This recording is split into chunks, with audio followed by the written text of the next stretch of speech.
before they got here, we were discussing over the lunch hour that maybe it might be disturbing to the jury that one of their members just disappeared and no explanation was ever given as to where they went.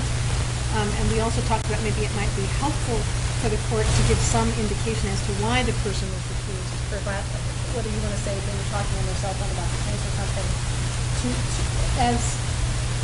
To show how serious the court is taking that, and I don't think Mr. Robles has any objections to that. I don't know if Mr. Brady thinks about that, but it seems strange to have them all come back and one be missing and no one say anything about it. So I don't understand what he said. I realize the person's not been there. I don't know what we want them to say. I don't want them to feel intimidated by serving as jurors either. So I think he made it very clear what their duties are. And I think that's sufficient. I just don't want to keep you rid of this. I don't think it's helping the process. I think it is. I think the unknown is scarier than the known. That is that they showed up and then somebody was gone, and nobody said where they went or why they went or any of those kind of things. So that's the concern. Well, if they don't know what's going on, they could be said. Family members said whatever.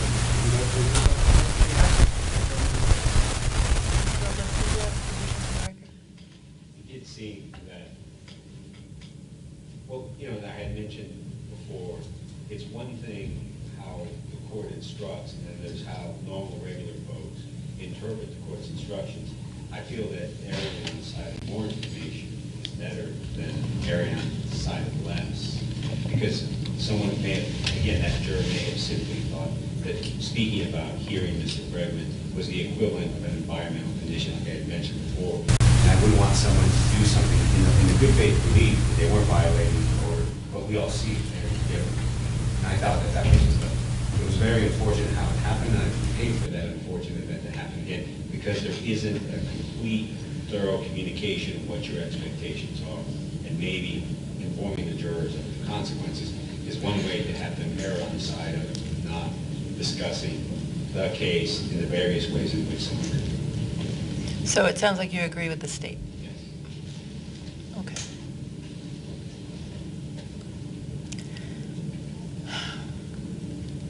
I don't know the jurors well enough to know how they might react. I guess one of the fears that I would have is if someone wanted to get off the case, I would be giving them an example of how to do it. So I just ask that you consider that and tell me if that changes your position at all. It does not, Judge. I think these jurors are committed and attentive and want to stay on the case. And I'm with Mr. Robles. I would hate for one of them to get stricken because they inadvertently mentioned some environmental thing, something they thought was okay on a cell phone and were overheard and got recused to. And so that's... And do you think that my instruction to them was insufficient? I can't. Do you think that my instruction to them this morning was insufficient? No, but I think you instructing them and you saying we've had to recuse a juror for violating these rules for speaking on a cell phone about the case helps them understand the rules. And the seriousness. The seriousness, and there really are consequences. And if you're texting and emailing and somebody finds out about it, you're off. You're just off. I mean, it says to them, this is how serious this is. And that's why I'd like them to know what happened to the missing juror who's gone. So. All right. Also, Judge, I understand I haven't seen it yet, but I understand there's a big banner headline on the Journal talking about juror dismissed, too. So, hopefully they won't even see it, but because it's an issue in the community, I'd rather they hear it from you than hear it somewhere else. Okay.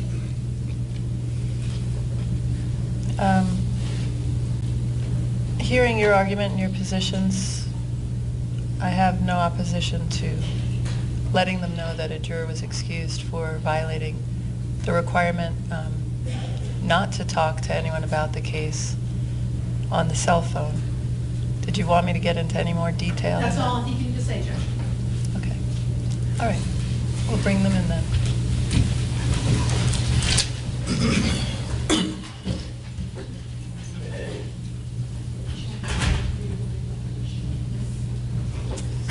I guess they need one more second, and apparently the juror has reworded the last question.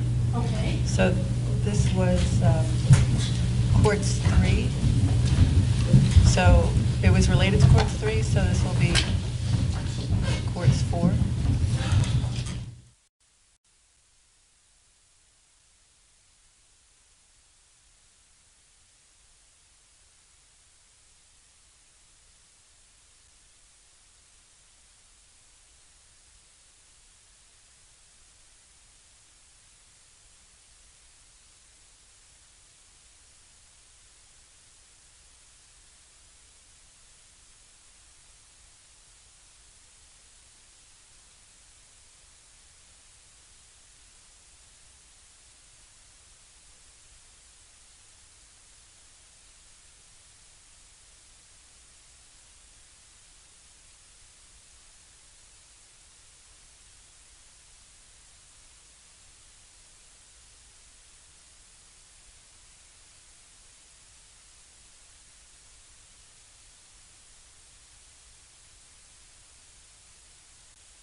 Thank you. You may be seated. Before we continue with the testimony, I just wanted to add a little bit of information for you. You may have noticed that one of your fellow jurors is no longer with us, and that's because it was determined that there was a violation of my instructions with regard to not talking about anything involving the case on the telephone with anybody. And that's the reason why your fellow juror is no longer with us. So that's what I was trying to communicate to you this morning, the importance that this morning I was trying to stress to you the importance of following all of the court's instructions. Was there anything else that you couldn't hear that I just talked about? I just said earlier that I didn't hear it. Okay, all right, thank you. And Detective, you are still under oath, and Ms. McGinn, you may continue. Thank you, Your Honor. Detective Stone, let me start with one of the juror questions. If you have to use deadly force, are APD officers trained to shoot to kill? No, they are trained to stop the action, shoot to stop the action, and that does not always necessarily mean they're going to kill somebody. Okay. Let's go back to what we were doing about going through and figuring out who was a potential witness in the case. I hate to do this, but can we approach now? Yeah. Thank you.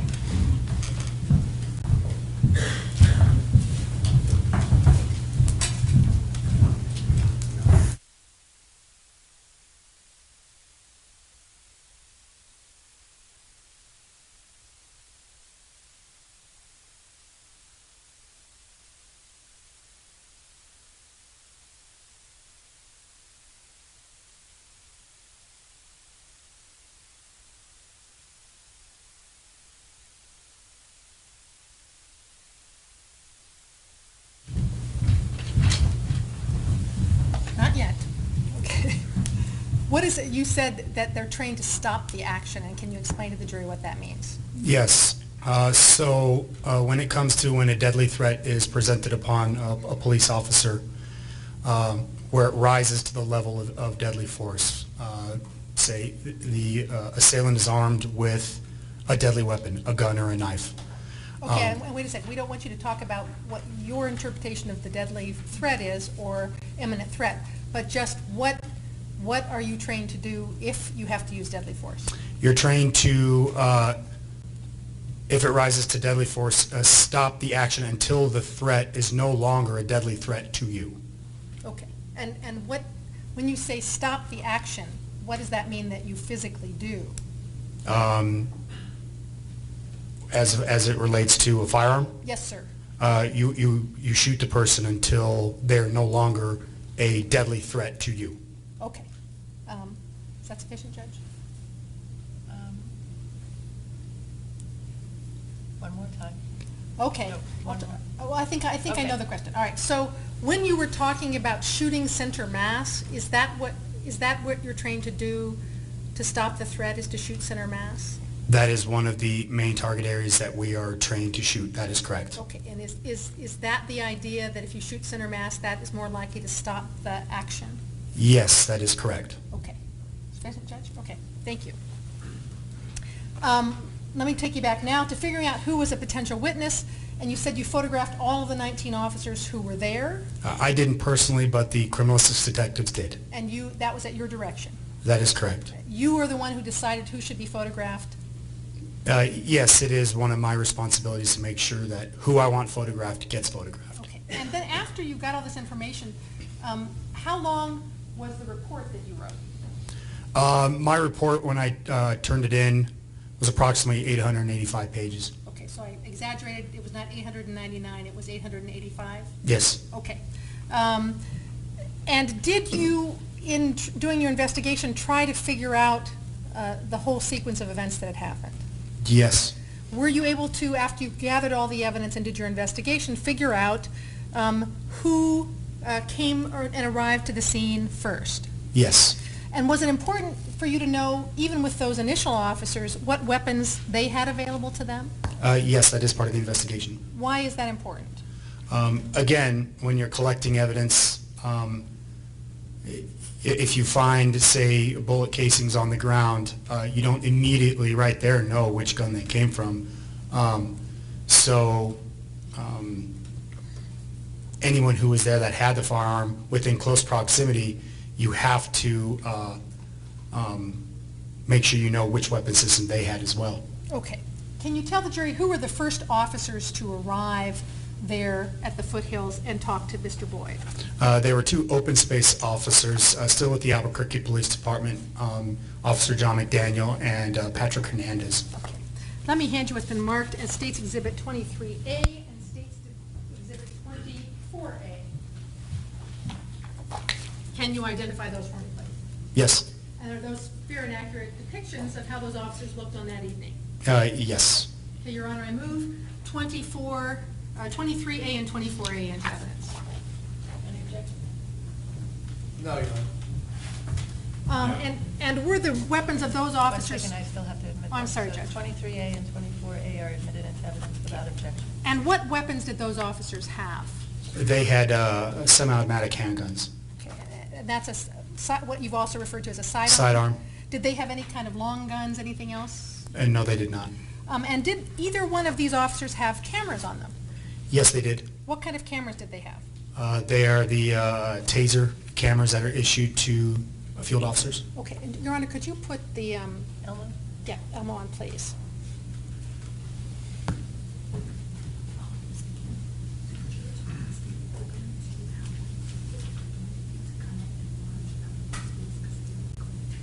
Oh, I don't know that there's a way to enlarge it. Oh, I see, on the Elmo. Oh, okay, that's a great idea. Okay, good deal, thank you very much. All right, so who is that fellow? That is Open Space Officer John McDaniel. And who is this person? Open Space Officer Patrick Hernandez. Okay. Now, based on your investigation, did the officers sort of arrive in waves of different kinds of officers? As far as a response throughout the entire incident, that is correct. Okay, and these were the first two to arrive, is that right? They are the first two responding officers. Okay. Ms. McGinn, when you asked who they were, Oh, I'm sorry. they were on didn't- the Elmo, but you didn't reference the number. of 23A was Officer McDaniel, people. Okay. and 24A was Officer Hernandez, Your Honor.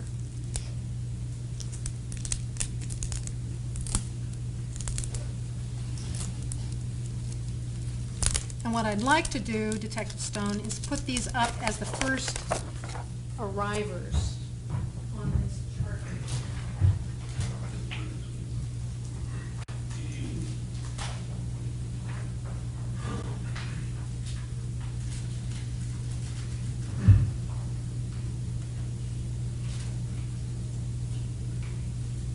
Can you tell the jury about what time these fellows went out to the open space area to talk to Mr. Boyd? It was a little after 4 o'clock p.m. Okay, was it closer to 5? Probably. I'd have to look at the CADs again. Or the Okay. report. Would it refresh your recollection to have those CADs? Yes. Let me find that summary. Hold on a second.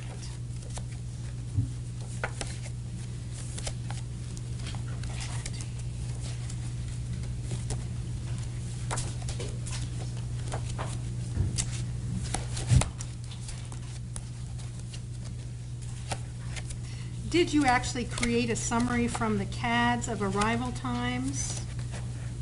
There was a summary. There is a summary in my report. That is correct. And one that you checked over to make sure that it was correct with the CADs? On the Yes. it was marked as States Exhibit 20A, and is that your summary of the arrival time of the officers?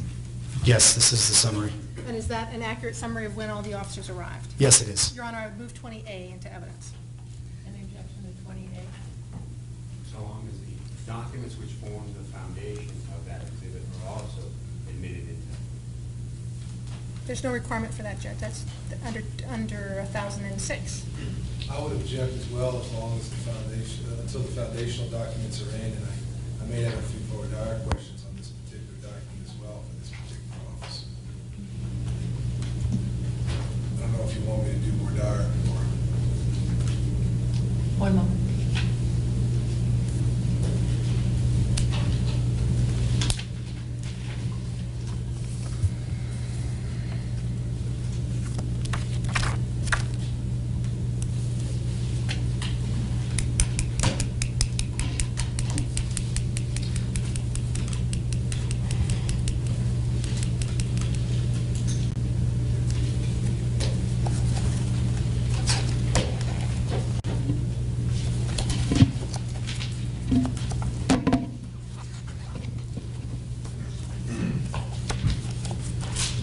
Under 106, I'm going to overrule the objection and admit 20A. It's my understanding that the underlying documents have been provided to both sides. Thank Can I put another witness on this? Just 2 questions. Okay? Thank you, Your Honor. Detective, this document, there's some writing, for example, on the second page on the bottom, or some words, and on the right page. Are those your words? Did you come up with those words to put right there? No, I did not.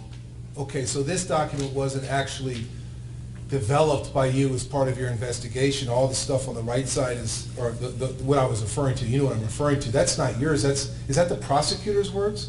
I don't know whose words they are. But they're not yours. No. So is it fair to say that this document contains information that you didn't actually do? I did not write this summary. I just reviewed it. You just reviewed this summary. You didn't write, this is not, in other words, on the second page and on the third page, the comments on the right column, those are not your comments at all, are they? Which comments are you referring to? On the second page on the bottom, for example, the last comment on the right side?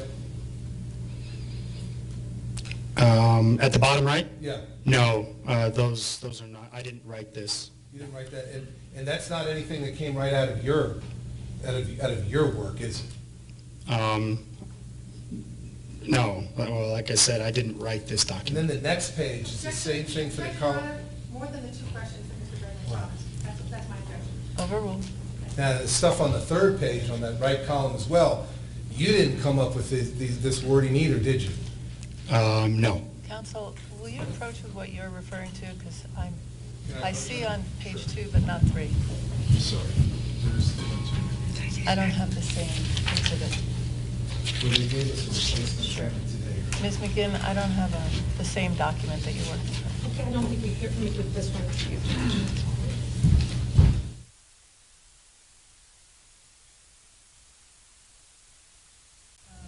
The witness has something different than what you're referring to. Okay. Ms. McGinn, will you approach so I could show you the difference?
Okay.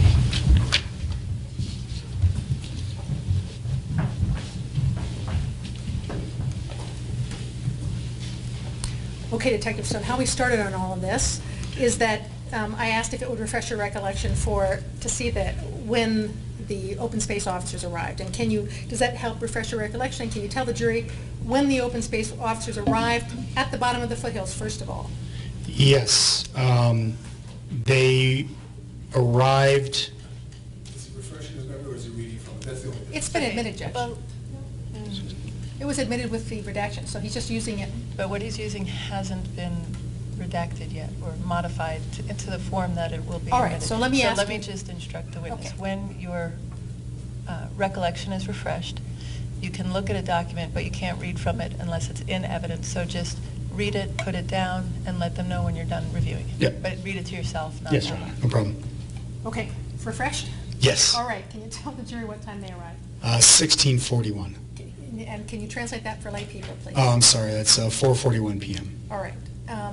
And what's your understanding of without talking about what they did or what they said, where did they go first when they got to the foothills? Initially, they went to the calling party's residence, and by calling party, I mean the person that alerted police to the incident. Okay, and when you say the incident, what did Mr. Thixton say was going on?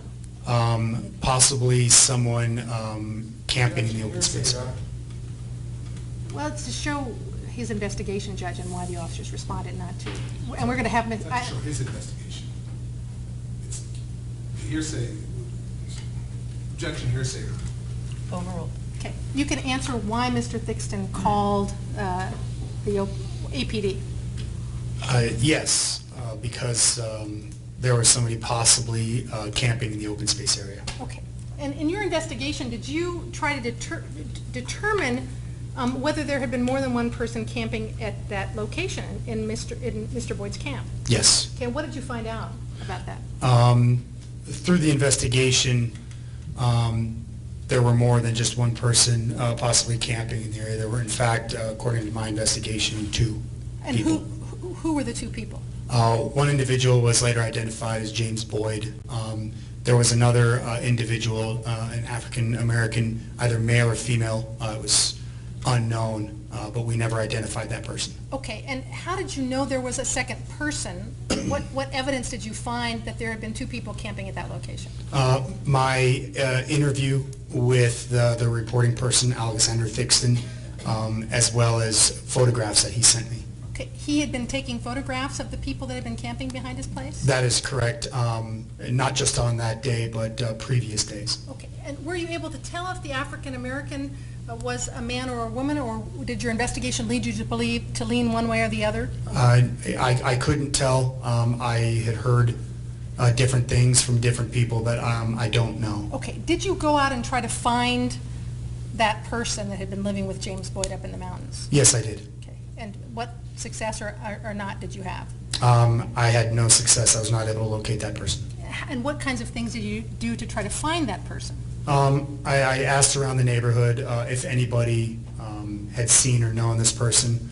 I had also taken one of the photographs that Alexander Thixton had provided me, and I had put them at the substations with a note saying if any officer recognizes this person, to please call me.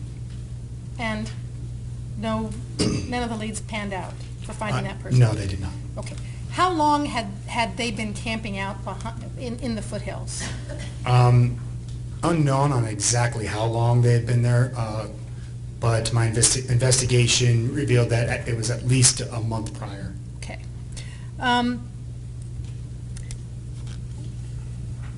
What happened when these officers went up to Mr. Boyd? They made initial contact with Mr. Boyd in his camping area, and he was actually in like a makeshift tent. Okay. And before we get into sort of what happened, let me hand you a smaller version of what's been marked as State's Exhibit 16A. And can you tell the jury what that is?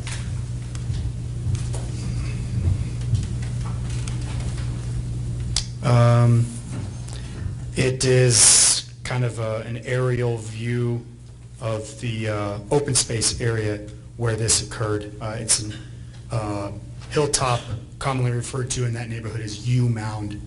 All right. Your Honor, I move 16A. Any objection? No objection, Your Honor. Okay, and if I can have the text stone come down. Oh, I'm sorry, Judge. I wait for I'm jumping. Mr. Robles to let me know, and Sorry. then I'll, so, No objection. 16A is admitted. And may I have the court's permission to have Detective Stone come down? Yes. Here and show the jury.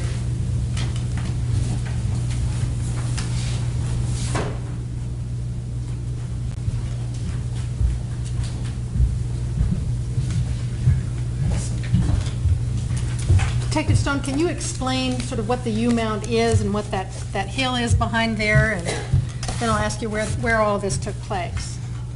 Yeah, sure. So this is an expansion view of the picture I was just looking at.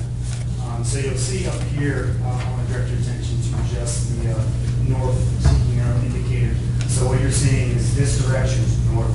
So what you're going to see is this way is east towards the higher elevation of the mountains. So where are the Sandias on this diagram? Sandias are going to be, the Sandia Mountains are actually going to be north and then east. So behind where this U-Mound is? Correct. Up here is the going up into the southwest area. That's correct. Okay, and what is the approximate area of where this took place? The approximate area of where this took place is going to be this region over here. Okay.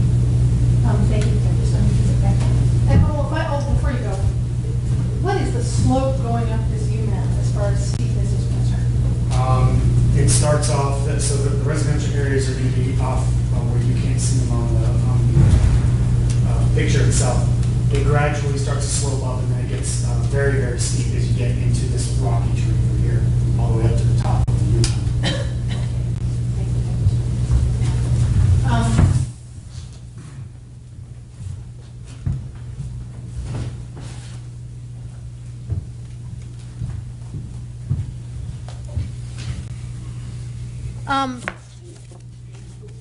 How did the defendants McDaniel and Hernandez approach from what direction did they approach Mr. Boyd's camp?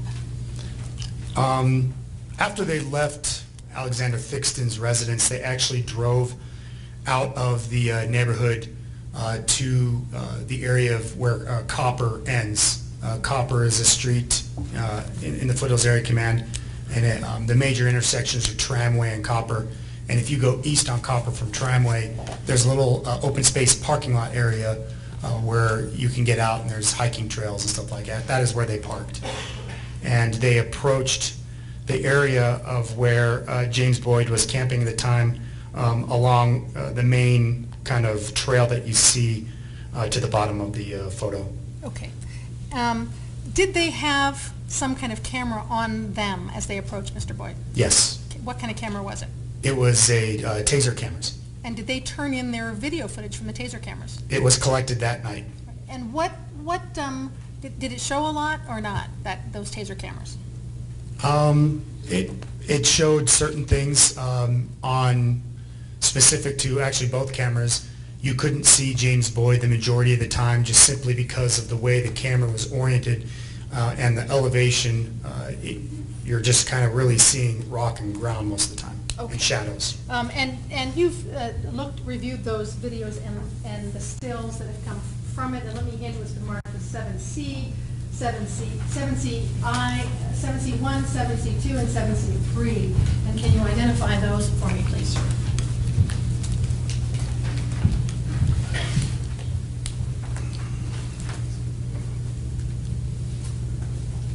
Yes, which one would you like me to start with? 7CI? Well, first of all, are they all stills from the taser cameras? Yes, they are. All right.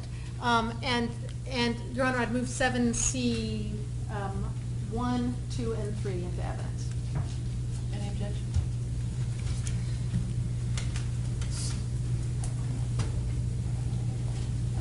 I object for lack of foundation, Your Honor.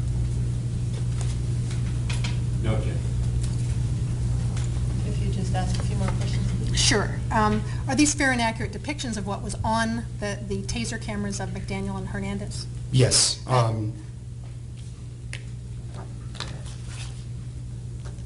Yes. All right. Your Honor, I'd move 7C, 1, 2, and 3. Same objection. 7C, 1, 2, and 3 are admitted? Okay. I can have those back. So thank you very much.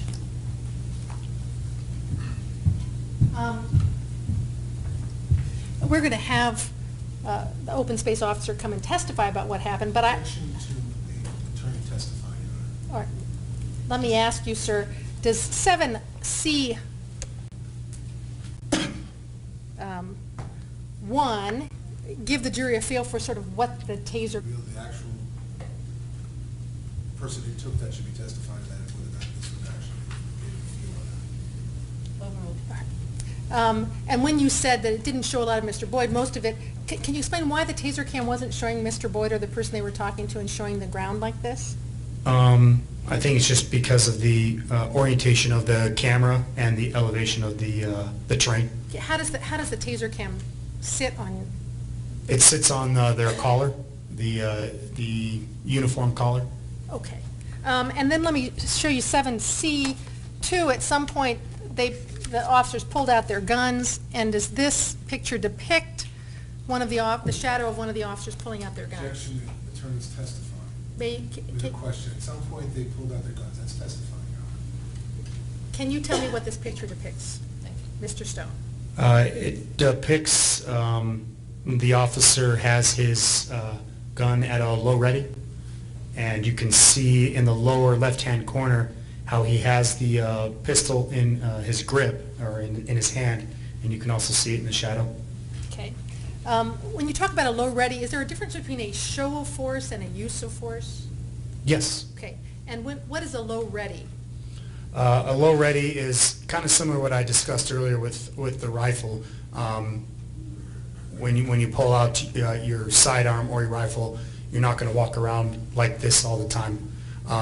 So a low ready is you have it kind of pointed down so you can see, and you're not covering anybody with the muzzle of the gun, and that is what we call a show of force when an officer deems it necessary. Okay. And when an officer points a gun at you, what is that? It's also a show of force. Okay. All right. Now, I wanted to know how close they got to Mr. Boyd's camp in their contact with him, and let me show you what's been marked as 7C3 from their video cam, or their taser cam. Does that depict how close they got to Mr. Boyd's camp? Yes, it appears to be. Okay. Now, although their taser cams didn't show their location, did you find out that the neighbor had taken video footage? This neighbor that called had Objection to the attorney testifying again, Your Honor. This neighbor that had called. Did Mr. Thixton have some video footage? Yes. Tell the jury how that happened, that the neighbor had video footage of this. So after the open space officers made initial contact with Mr. Thixton and then left to go up the mountain to contact Mr. Boyd, Mr. Thixton went to his balcony that faces the open space area, and that is where he took pictures and filmed from. And how many cameras did he set up to film the encounter between the police department and this homeless fellow in his back in the foothills? He had two different devices. One was his cell phone, another one was a regular camera. All right. And did you collect the information that Mr. Thixton had recorded on his camera and his cell phone? I personally didn't collect it. That was again with the criminalistics detective, Frank Pisano. All right. And did you review that footage as part of your report? Yes. And can you identify the stills that were taken from that, both the camera and then the cell phone? Yes. Okay. Let me hand you up to Marcus States Exhibit 13I3 and 13I4. And can you tell me what 13I3 is, first of all? It's a still photograph that was taken by Alexander Thixton. Does that fairly and accurately depict the location where the open spaces officers were when they first contacted Mr. Boyd? Yes. All right. Your Honor, I would move 13I3. Any objection?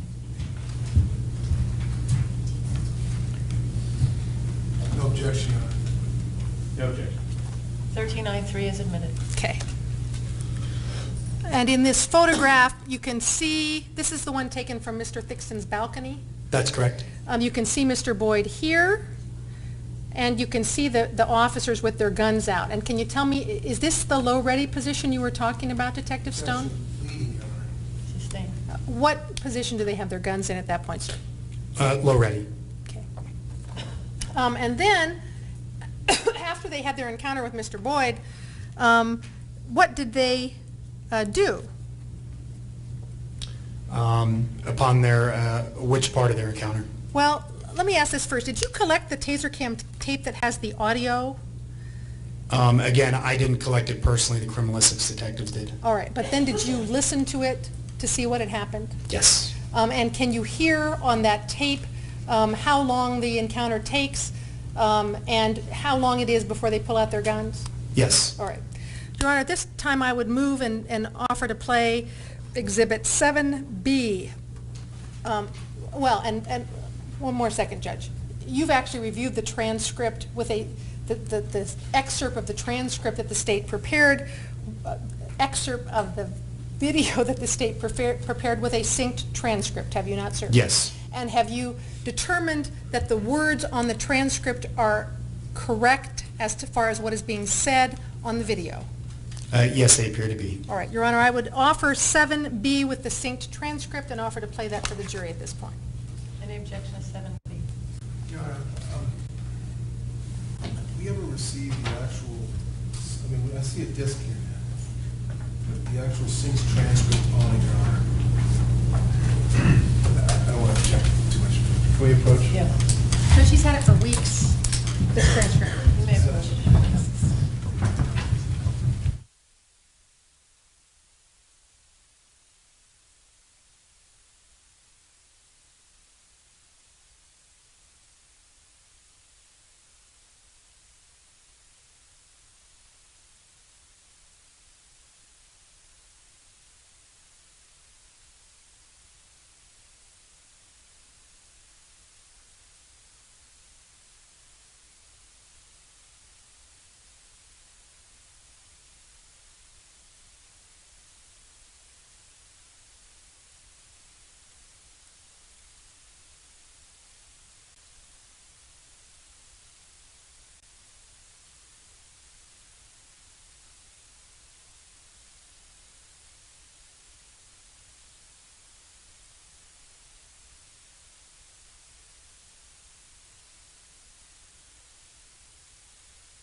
Yeah.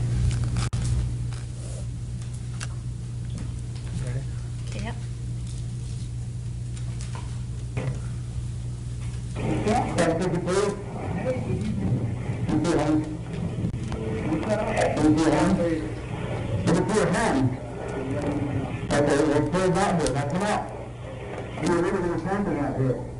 Come out now. Have a good quick play. Come out now, please. Why are you making weapons? It's not raised. We're going to your hand. No. Let's go. I've been calling y'all for 5 months. Okay? Okay. Nobody's responding. All right. Now, do me a favor. I'll do you a favor. But I don't know here. Please don't touch each other. No, I'm getting turn around. Turn around. I'm going to pat you down. Let's do that. All right. Turn around. Drop the knife. Drop the knife. Drop the knife, please. Drop the knife. Drop the knife. Drop the knife. Drop the knife. Drop the knife. Drop the knife. Drop the knife. Drop the knife. Oh shit, dude. Come on. Drop the knife. Drop the knife. Drop the knife. What type of security is that? What type of security? What type of security? Drop the knife. Notified police for 5 months. Okay, so it's blacked out. Judge, Okay, put your hands out of your pocket. can you just pause it for a second and back it up like about a half a second? If we can get that back on again, Judge. Okay, thanks. There you go. Okay. What's up with security after tonight? I notified police for 5 months. Okay, what's that what? 1525 days. Okay, keep your hands out of your pocket. Right. I'm only going to use you. Step in the air, step in the point. Was the night, where the chopper trailer, just a little north. Put the knives down. I'm not putting you. Okay, guys, that's all. Put the knives down. That's all right to get in. You do not give the Department of Defense direction. I'm just giving you a phone number. I'm telling this over. You just got to. Put the name to it. Right? Okay. 1525 days, 1520 LT, to the address for their center, they can go to their backyard. I have an address. Okay. I had a fucking address. We're all getting 4 or 5 months. I'm trying to warn the police department for 5 months. I'm not going to jail tonight. You might. Sure, everybody's going to jail. Okay? Everybody's stay right there. Stay right there. Okay. Okay. Oh. All right. Put your down away. I'll hold the gun. You put him down. I can't rush you about 15 feet. You want to talk to me? Come back. Okay. You're right. Okay.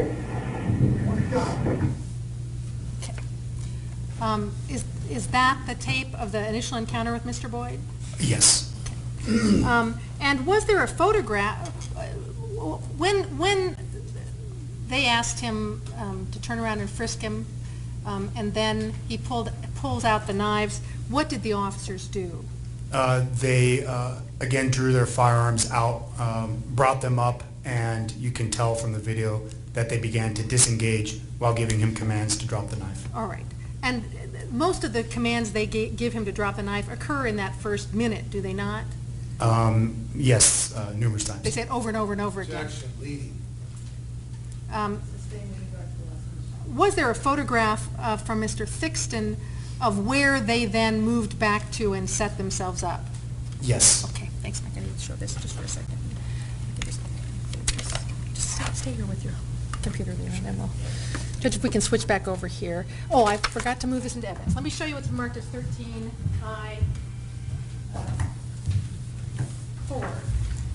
And is that the still from Mr. Thixton's video that shows where the police officers backed up? Yes. Now, I would move 13I4, Your Honor. No objection, Your Honor. No objection. 13I4 is in the...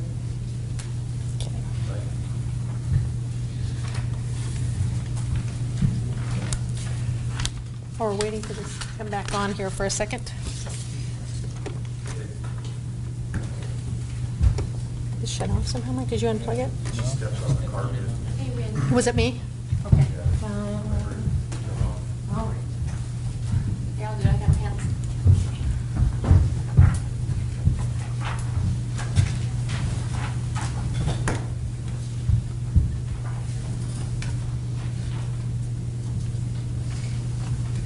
Yes. You good? It's on. Yep. Yep.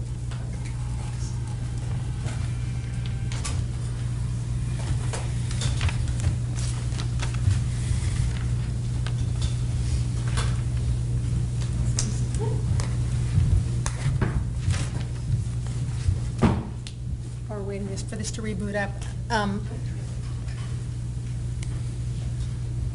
Did either Officer McDaniel or Officer Hernandez, were they within arm's length of Mr. Boyd at the time he pulled out these knives? Yes. Did either Officer McDaniel shoot, well, first, did Officer McDaniel shoot Mr. Boyd? No. And did Officer Hernandez shoot Mr. Boyd? No. See if this is coming on. Okay, Judge, thanks.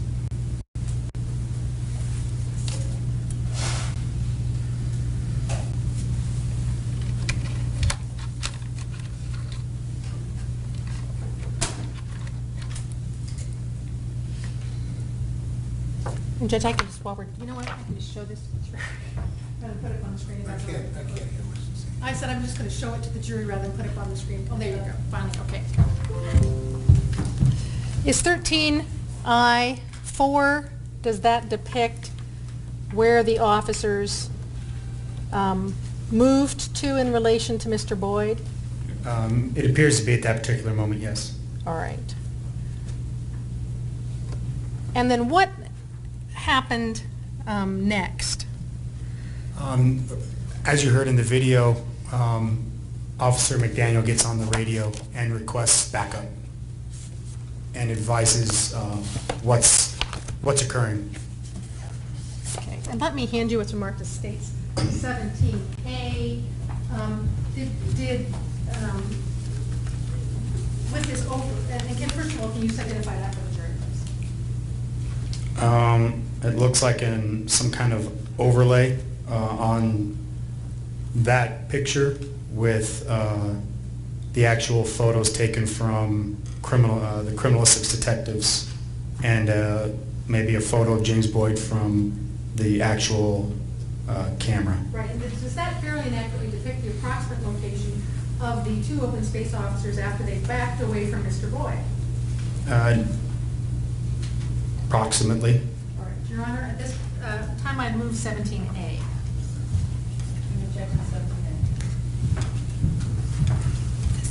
Jack 4143. Concur.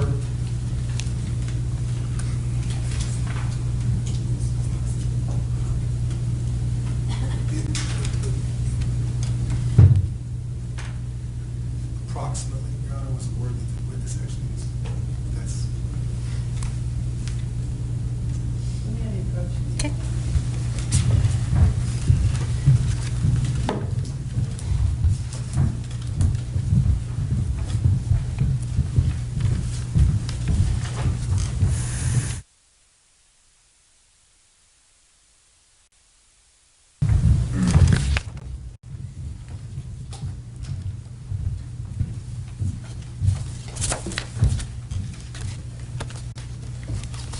Did a second group of officers arrive? Yes. Detective Stone. And how would you characterize or categorize the officers who arrived next? It was the responding field officers, kind of the second initial wave of response to this particular incident. Okay, let me find my field officers. Hold on just a second. First of all, who was the sergeant of the field officers who came? Sergeant Jason Carpenter. Okay. And did you photograph Sergeant Carpenter as he was dressed that day? He was photographed by criminalistics. And was there an Officer Wetterland that came too? Christopher Wetterland, yes. And who else came in that wave? Officer McCall Monet, he also goes by Mike Monet, and Officer Justin Rogelio, and sometime after that, Officer Brock Nitbrath. Okay, let's do them in the order I just gave you, that we just went through. Let me hand you 25A, 28A, 29A, 27A, and 26A. And are those all photographs of those officers in the order that you identified them?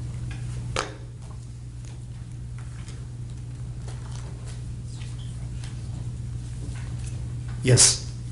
Your Honor, I move exhibits 25, 28A, 29A, 27A, and 26A into evidence. I have no objection if the officer, for the record, I'm sorry, it's a detective, would just identify which one's which. Well, for these numbers. I was gonna put them, have him come identify them as we showed them to the jury. I'd like him to do that before they're admitted. I mean, I think that's fair. Any objection, Mr. Burton? No objection. Let me have you go through and just. Can you tell me who is who, and then we'll put it up for the jury, and we'll tell them who is who? Yes. Exhibit 25A is a picture, frontal picture of Sergeant Jason Carpenter. Is this 28A? Yes, sir.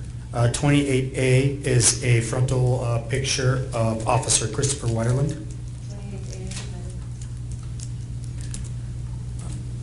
Picture 29A is a frontal picture of Officer Justin Rogelio. Is it 29A? Yes, Your Honor. 29A. And Exhibit 27A is a frontal picture of Officer McCall Monet. 27A. And Exhibit 26A is a frontal picture of Officer Brock Niprath. Thank you very much.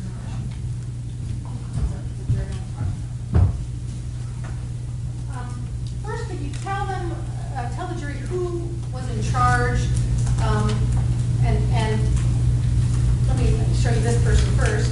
Can you see that from there? Yes, that's Sergeant Jason Carpenter. Okay. Can you tell the jury who was in charge?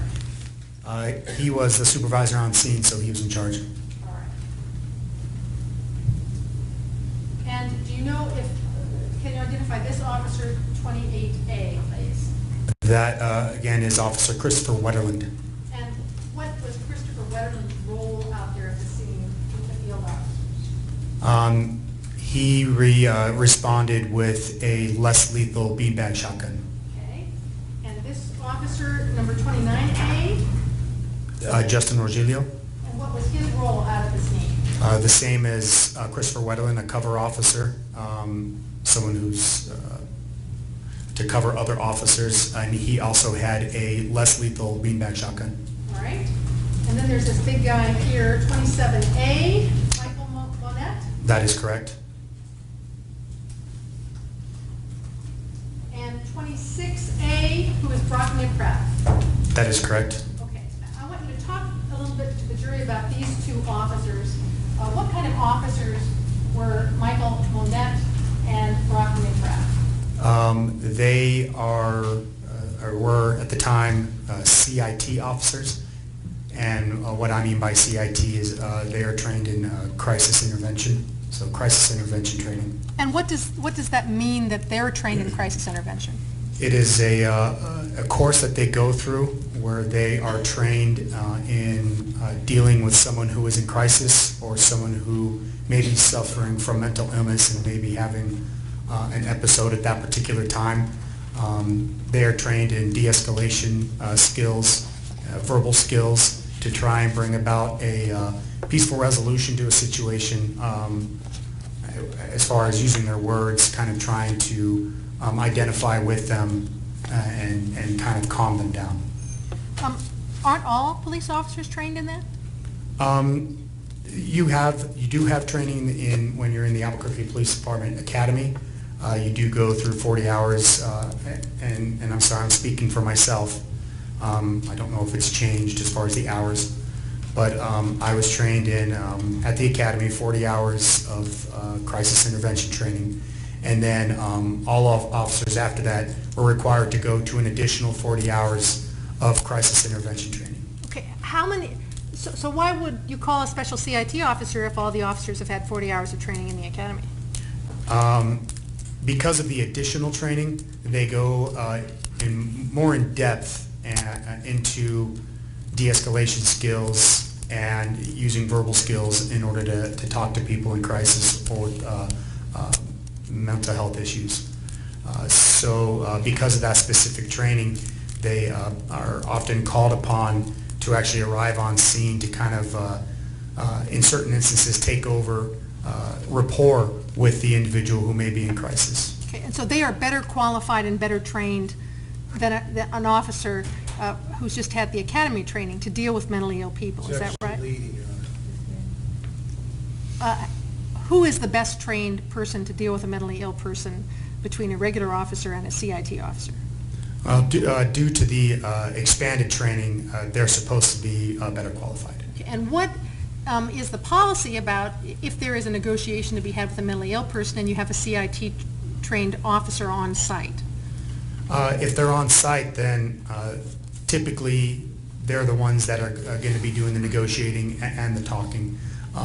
However, that's not set in stone. If a person who isn't, an officer has not been to the extra 40-hour course, but is doing a good job of communicating with the person, then sometimes it is actually counterintuitive for that additional CIT trained officer to step in and mess that up. Okay. What if it is the CIT officer initially who is the one that begins the negotiation with the person? What is the policy about whether it's a good idea to leave that person negotiating with?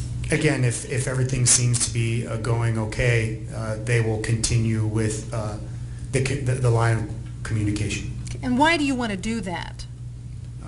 Again, the purpose of the crisis intervention training is to try and diffuse the situation, talk the person down, calm them down, so hopefully you can bring about a peaceful resolution to the situation without having to use force. Even though these were CIT officers, did any of these 5 officers have firearms?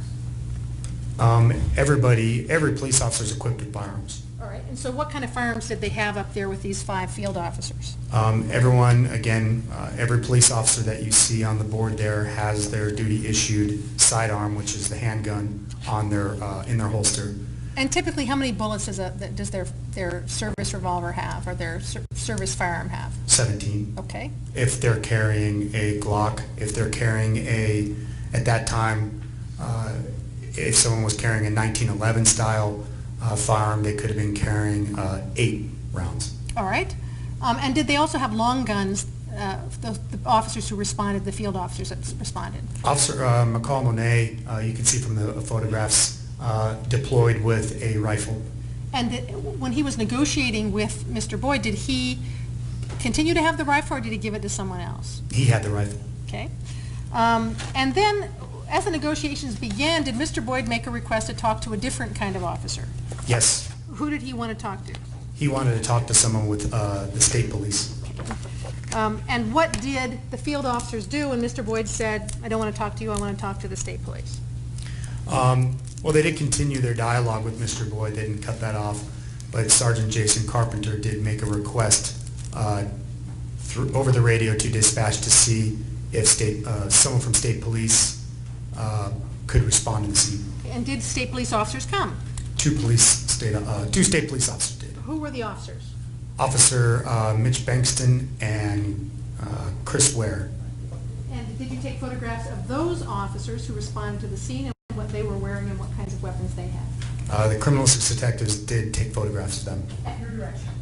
Correct. And it was from that, I'm going to not do this again, and it was that evening? Yes. Sorry. Yes. So the address is marked as 30A and 31A, can you tell me who those folks are? And identify them by number, please. Correct. Exhibit 30A, 30A is a picture of, and excuse me, I called him officer. He was a sergeant at the time. Sergeant Christopher Ware from the state police. And how about the other exhibit? Exhibit 31A is a frontal picture of state police officer Mitch Bankston. Your Honor, I would move 30A and 31A into evidence. No objection, Your Honor. No objection. 30A and 31A are in evidence.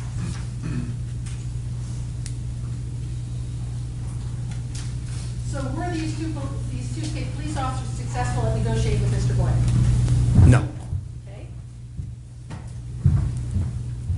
How long did that discussion between these 7 officers go on with Mr. Boyd? Over an hour. Okay. And is there a time limit on how long you can negotiate before you call somebody else in? There's nothing set in stone, no. Okay. And were there pictures taken of how these folks were arrayed when they were talking to Mr. Boyd? Yes, again, with as respect to Alexander Thixton, he was off and on continuing to take video and pictures. Okay. Let me hand you what's marked as 13I-5 and 13I-1. And can you identify those photographs as stills from Alexander Thixton's video of where these officers set themselves up when they were negotiating with Mr. Boyd? 13I-5, yes, you can see the area where the officers are standing and where Mr. Boyd is standing. And 13I-1 is another photo a little bit closer up, and you can actually see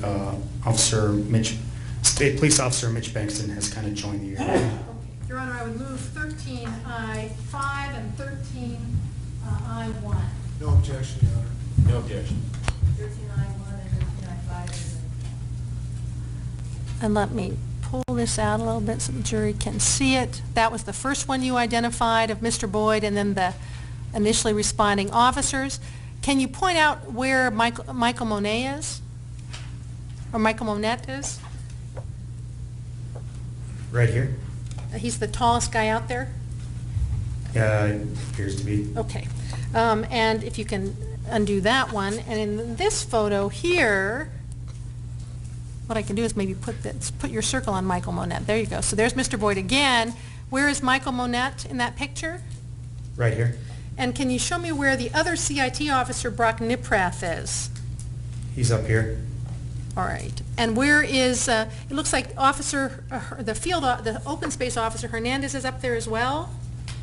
The open space officer? Yeah, the fellow in the ball cap, is that who that is? It's actually leading, Your Honor. Well, can you tell me if Pat Hernandez is up there, the open space officer is up there as well? Yes, this is him.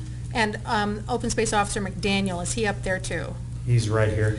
And then where is the state police officer? State police officer is right here. You can see the standard issue state police hat. Okay, and that's what I wanted to ask you. Is that how we can tell who's a state police officer and who's an APD officer?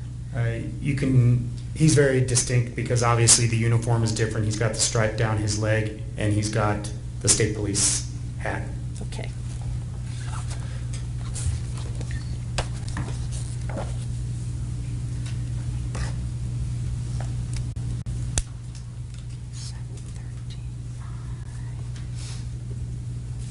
Were there also some stills from the taser cameras of Officer McDaniel that captured, when they were up there, how close they were to Mr. Boyd when the field officers were negotiating? I would have to look at them. Yeah, sure. Let me show you 7C4 and 7C5, and can you identify those as stills from Officer McDaniel's, the open space officer's taser camera?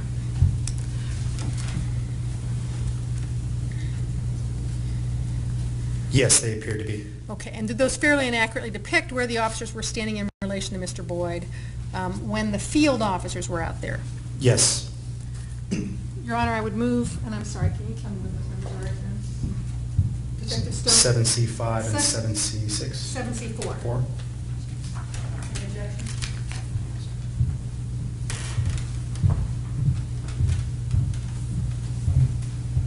Did you move to the minute? Pardon me? Did you just move to the minute? I did. Your Honor, I don't have an objection to 7C5, but 7C4, just, the image of Mr. Boyd looks a little bit transposed. I don't know how to describe it, Your Honor. I object to it just because it doesn't look right.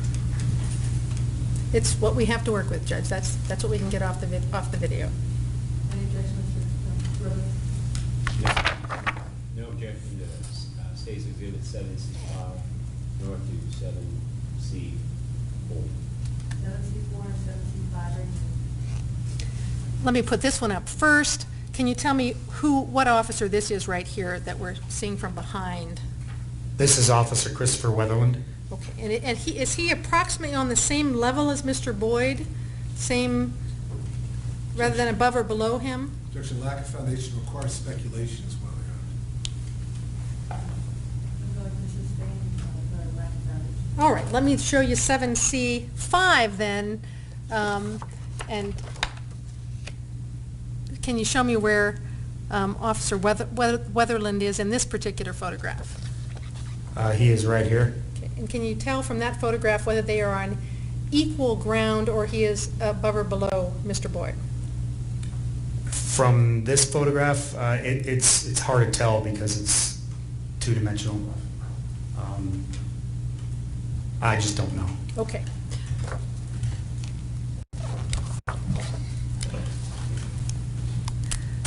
Did you try to determine how it is that Defendant Sandy and the rope team ended up out at this negotiation with Mr. Boyd? Yes. And you mentioned rope before and gave what it is, but can you explain again what the acronym stands for and what the rope team does? It's, again, the acronym ROPE stands for Repeat Offender Project. And at the time, their mission was to follow, locate, and at times apprehend repeat violent criminals within the city of Albuquerque. All right, and did their job typically involve negotiations with mentally ill people? You know, quite honestly, back then I mean, I was never on the ROPE team itself, so I don't know everything that they did. I don't know if any of their situations ever arose to trying to communicate with anybody, but as far as being called out for CIT, no. All right. Were they something that is known as a tactical team? I don't know if they would be referred to as a tactical team. They were more of an investigative undercover team that would, again, specialize in undercover surveillance, locating and apprehending wanted violent fugitives or career criminals. But tactics would play a part in doing that job. Okay. What is a tactical team? Well, I mean, the term tactics or a tactic is, best way to describe it is it's something that you perform, like say a task, and you perform it a certain way every time. You train to perform it a certain way every time. And so the term being tactical is using the training that you do and employing it in a certain way and training to do it so that way it kind of becomes second nature. So simply having tactical gear on you does not mean that one is tactical. It just means that they have gear that assists them in performing those tasks. Okay, if I dress up in a SWAT outfit, it doesn't make me a SWAT officer. That's relevant, Your Honor. Okay. Is the SWAT team a tactical team? They are considered a tactical team. And when they're a team, do they practice these skills together or by themselves? Both. In order to perform a team task, say as room clearing or approaching a vehicle and clearing a vehicle or clearing a house, one must have individual tactics like firearm tactics, like I had explained earlier, fundamentals of marksmanship, things of that nature, in order to be able to work cohesively as a team to perform team tactics. Okay, what is the most elite tactical team at APD? Well, the tactical team at APD is the SWAT team. Okay. Is that the hardest tactical team to qualify for? Well, I guess what I should say is, never being in tactical or SWAT before, there's also another component to that. It is the K-9 unit. They are part of the tactical unit, as well as the bomb squad. They are also part of the tactical unit. And they do come together to perform a task together, if it's like a SWAT call-out or something like that. The standard of getting into that team and those teams is higher. The PT standard is higher, and the qualification, marksmanship qualification, is set at a higher standard than just the regular state-mandated qualifications. Okay. Is it typically the SWAT team that's called out for negotiations in a standoff? If it's deemed to be a SWAT call-out, SWAT will respond along with the crisis negotiation team, and it's their responsibility to handle the CIT portion of it. Okay, and the crisis negotiation team has even more training than the CIT officers, does it not? That is correct.